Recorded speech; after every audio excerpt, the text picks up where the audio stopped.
ഞങ്ങൾ ഏറ്റവും കൂടുതൽ ഉണ്ടാക്കുന്ന ഒരു സംഭവം കേട്ടോ പനീർ ബട്ടർ മസാല എന്ന് ഞാൻ പറയും. ഒറിജിനൽ അതൊന്നുമല്ല കേട്ടോ. അപ്പോൾ പാല് തിളപ്പിച്ച് അതിനകത്തേക്ക് 3-4 സ്പൂണ് വിനാഗിരി ഒഴിച്ച് നമ്മളങ്ങനെ പനീർ ഇപ്പോൾ തന്നെ വീട്ടിലുണ്ടാക്കും കേട്ടോ.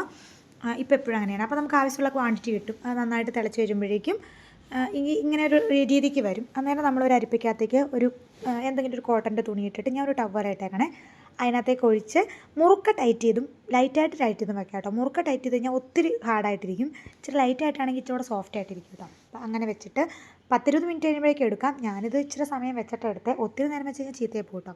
അപ്പോൾ എടുത്ത് ഇങ്ങനെ കുഞ്ഞു ക്യൂബ്സ് ആയിട്ട് കട്ട് ചെയ്ത് ഞാൻ ഫ്രിഡ്ജിൽ വെച്ചു. എൻ്റെ പിറ്റേ ദിവസമാണ് കറി ഉണ്ടാക്കണേ. അപ്പം വെളുത്തുള്ളിയും സവാള അരിഞ്ഞെടുത്തു.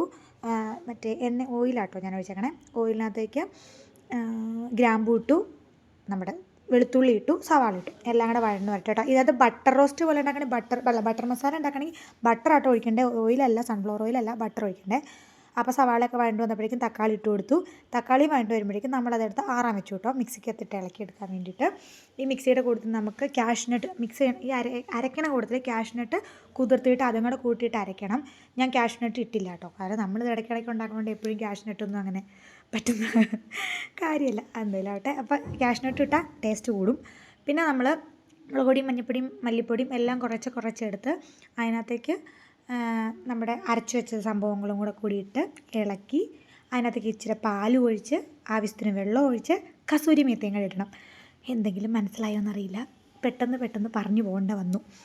അതെല്ലാം സെറ്റായിട്ട് വരുമ്പോഴേക്കും തിളച്ച് കഴിയുമ്പോഴേക്കും നമ്മൾ ഈ പനീറും കൂടി ഇട്ട് കൊടുക്കും കേട്ടോ. അത് കഴിയുമ്പോൾ ഇങ്ങനെ നല്ല കുറുകി വരും.